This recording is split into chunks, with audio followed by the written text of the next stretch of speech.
আসসালামু আলাইকুম দর্শক শ্রোতা মণ্ডলী এবং সারা পৃথিবীর মা, খালা, নানি, আম্মুজান, তোমাদের কাছে আমার অনুরোধ, আমি একটা জিনিস বোঝাতে চাই, একটা জিনিস বলতে চাই। আমি জান, এই যে আজকে আমাদের ঘরে ঘরে অশান্তি, ঝামেলা, মূল কারণটা কি জানেন? আমাদের দেশে যেসব মেয়েদের বিয়ে হচ্ছে, যেভাবেই বিয়ে হোক, তারা হয়তো 15 বছর, 18 বছর, 20 বছর মেয়েদের বিয়ে হচ্ছে, এখন বয়স বাড়িয়ে বিয়ে হচ্ছে। এইটুকু মেয়ে এসে আপনার বাড়িতে যেদিন থেকে আসছে সেদিন থেকেই অশান্তি।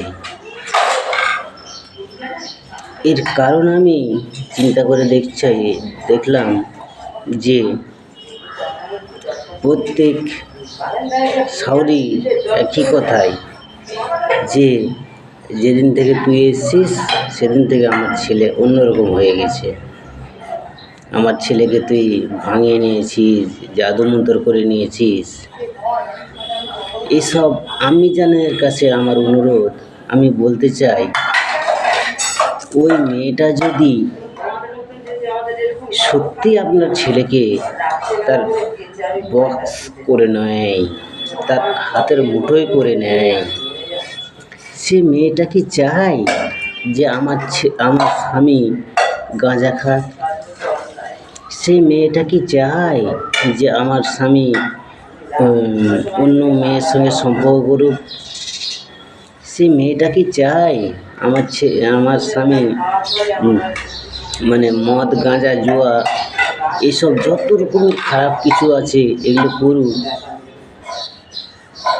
যদি আপনার ছেলেকেই ওগুলো করে থাকে, বস করে, তাহলে এগুলোও তো করতে পারত নাকি? তাই নয় কি? তাহলে এখানে চিন্তা করতে হবে আমাদেরকে যে ও যখন সব করছে, শুধু আপনাকেই নিতে পারছে না, আপনার সঙ্গেই অশান্তি হচ্ছে, তাহলে এখানে চিন্তা করতে হবে মেয়েটার দোষ না ছেলেটার দোষ না আপনার দোষ? আমি যেটা তদন্ত করে দেখছি, বিয়ের আগেই আপনাকে গালি দিয়েছে আপনার ছেলে, বিয়ের আগেই আপনার সঙ্গে অশান্তি করেছে আপনার ছেলে, বিয়ের আগেই আপনাকে বলেছে যে আমাকে পয়সা দেন, আগে তোকে কেটে ফেলবো। বিয়ের আগেই বলেছে আপনার ছেলে আমার যা ইচ্ছে তাই আমি করব। বিয়ের আগেই এত কিছু করেছে আপনার ছেলে, আপনি তখন মাইন্ড করেননি, যেহেতু বৌমা আপনার আসেনি। তাই আপনাকেই বলছি, বউ যেমনই হোক আপনি একটু বুঝুন। আপনার বয়স 50 বছর কি 60 বছর কি 40 বছর কি 35 বছর, একটা মেয়ের একটা বৌমার বয়স কত? 16, 17, 18, 20 বছর বয়স। ওর বুদ্ধির সঙ্গে আপনার বুদ্ধি কখনোই মিলবে না। যেমন 100-200 বছর আগে যেসব মানুষ বাঁচত, তাদের বুদ্ধি যেমন আপনার বুদ্ধি নয়, এখন আপনার বুদ্ধি যেমন এই মেয়েটার বুদ্ধি তৈ নাই, নাকি? এখন এই মেয়েটার বুদ্ধি যা হবে, তার ছেলেপুলে তাদের বুদ্ধি অমন হবে না। তাই বলি, বারবারই অশান্তি না করে পরের মেয়েকেই বুঝে নিন যে বৌমা এটা এই করতে হবে। তারা বুঝবে না, আপনাকেই বোঝাতে হবে। আপনার মেয়ে আপনার সঙ্গে কত অশান্তি করেছে, একবার গালি দিয়েছেন, আর একবার তাকে আদর করেছেন, কিন্তু বৌমারা গালি খাই, কিন্তু আদর কোনোদিনই পাই না, তাই এত অশান্তি হয়। তাই আমি আপনাকেই বলছি, আপনি একটু বুঝুন, তবেই সব সমাধান হয়ে যাবে। কেন এদের এখন ভরা যৌবন, রক্তর গরম, স্বামী স্ত্রীর যে সম্পর্কটা আপনি তো প্রায় বুঝেই গেছেন, শেষ করে এসছেন। আপনি তো জানেন এদের মনে সবসময় সেটাই কাজ করে, তাই এরা তেমনই হবে। তাই এটাই যদি আমরা সকলেই বুঝে নিই, তবেই সংসার পরিপূর্ণ শুদ্ধ হয়ে যাবে। তাই মেয়েদেরও আমি বলছি না যে তারা সবাই ভালো, এমনই মেয়ে আছে তারা 12 বছরও যদি সংসার পেয়ে যায় তারা লাভবান হয়ে যায়।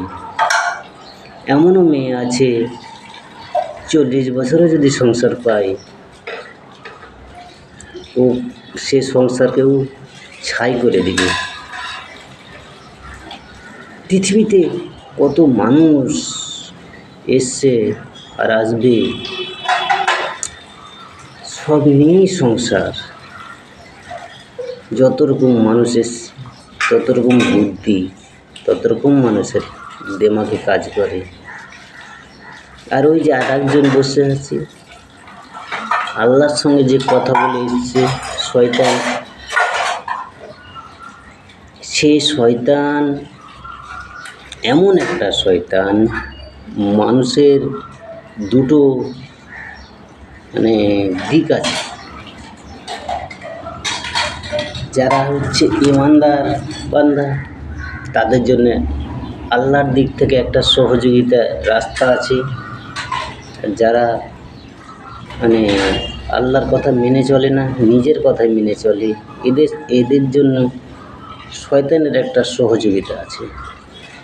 তাই দুটো পথ, একটা আল্লাহ সুবহানাহু ওয়া তাআলার পথ, একটা শয়তানের পথ। তাই যেখানেই দেখবেন অশান্তি, সেখানেই জানতে হবে এখানে শয়তানের অশান্তি, শয়তানের ধোঁকা পড়ে আছি। তাই আমাদেরকে সকলকেই ঈমানের রাস্তায় ফিরে আসতে হবে। যখনই আমার ভেতরে আমি ঈমানের সব কিছু জেনে আমল করব, তখন আস্তে আস্তে শয়তান আমার কাছ থেকে টিকবে না, সরে পালাবে। তখন অটোমেটিক সংসার, আপনার জীবন আল্লাহ তাআলার রাস্তায় ফিরে আসবে, সংসার অটোমেটিক ঠিক হবে। আসসালামু আলাইকুম। আমি মূর্খ গাইয়া, আল্লাহর পাপী বান্দা, কিছু জানি না। এই কথাটা বলার আমার মনে হলো আপনাকে, যে আপনি দেখছেন ছোটও হন আর বড়ই হন, আপনি এই কথাটা একটু চিন্তা করে চলুন। আমার মনে হয় যেটা ভালোই হবে। আসসালামু আলাইকুম। আমরা 5 ওয়াক্ত নামাজ পড়ব, বাবা মায়ের সেবা করব। আসসালামু আলাইকুম।